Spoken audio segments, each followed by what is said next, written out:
how many of you consider yourselves conservatives? How many consider yourself liberals? How many of you consider yourselves both? Okay, good, good. Me too. And I can explain that a little bit. I've been probably one of the most radical liberals you can find for some time now. But at the same time, I am conservative in the true sense of the word. These words have lost a lot of their original meaning, and they've been tossed around back and forth between the two sides. But there's really not a lot of conflict between them.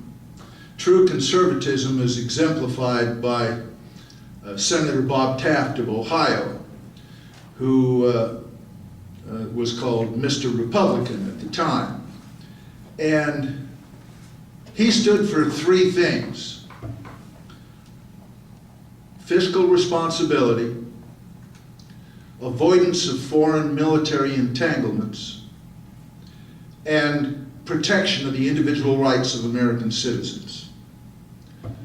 Now, if that's what it means to be a conservative, I am a conservative. I don't find nothing wrong with any of that.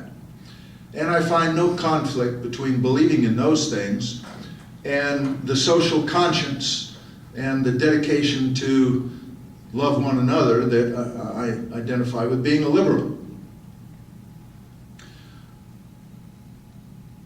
So it is possible to be both. It's also possible to be neither. Take a look, for example, at George W. Bush. He advertised himself as, the quintessential conservative. And yet, his administration was the least conservative administration in our country's history. Fiscal responsibility, well, what about inheriting a surplus and turning it into the biggest deficit in history? Avoidance of foreign military entanglements.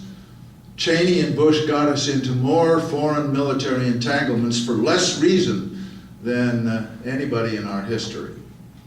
And finally, of course, protection of individual rights of American citizens. The Patriot Act, the Military Commissions Act, spying on American citizens, herding us into free speech zones when we want to dissent about something.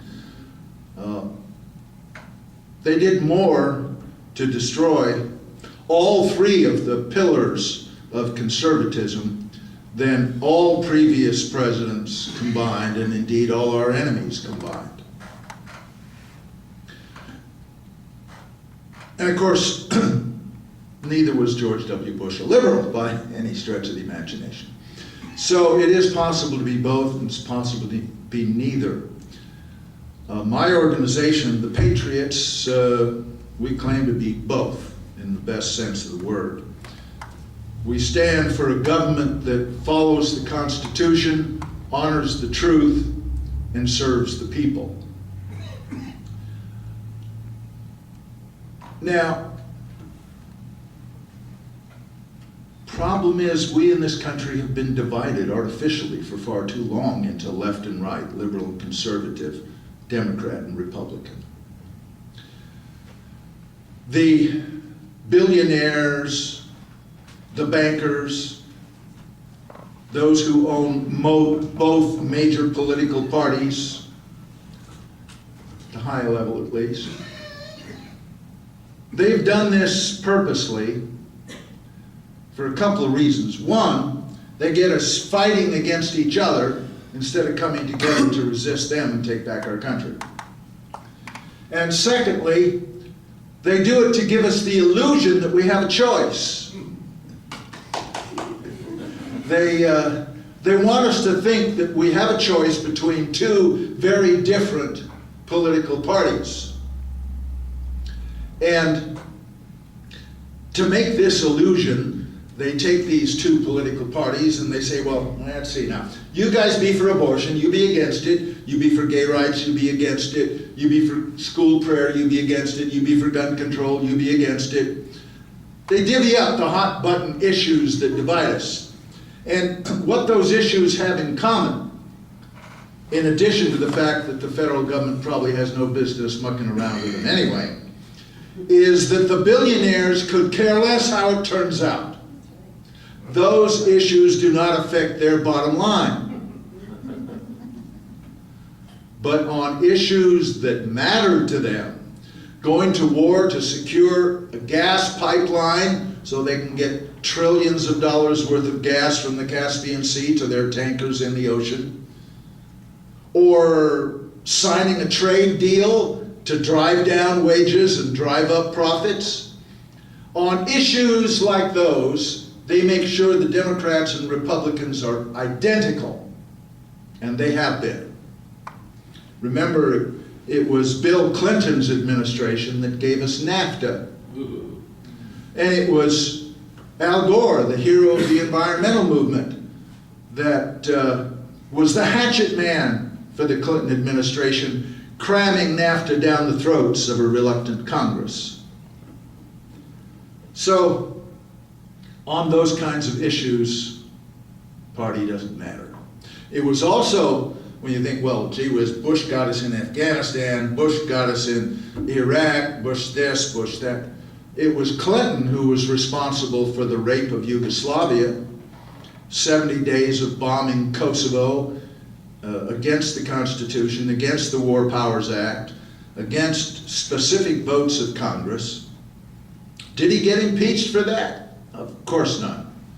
They impeached him for poor old Monica.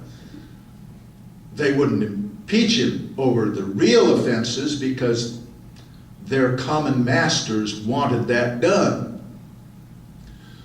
So we're in a situation where our government is dominated by multinational corporations and banks and billionaires. And because of that, the decisions the government makes are never in our interest. They're in the interest of the big money folks. As a result, we have two corporate wars of aggression going on, with more on the way, it looks like, unless we can do something about it. We have lost, one by one, most of the rights guaranteed us in the Constitution.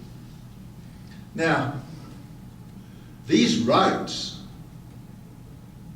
can't be taken away by Congress by simply passing a bill and getting some puppet president to sign it. That's unconstitutional. To take away these rights, you have to amend the Constitution and get the amendment ratified by the states. That hasn't happened, and it's not going to happen.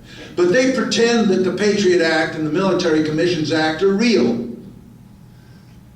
And they try to take away our rights. Well, I say, these rights are ours. They can't take them away legally. We should resist and exercise those rights whenever we feel like it. Yeah.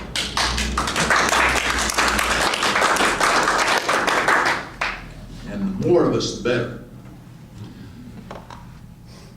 In order to do something about this corporate domination of government, which, by the way, Benito Mussolini defined as fascism, and he should know.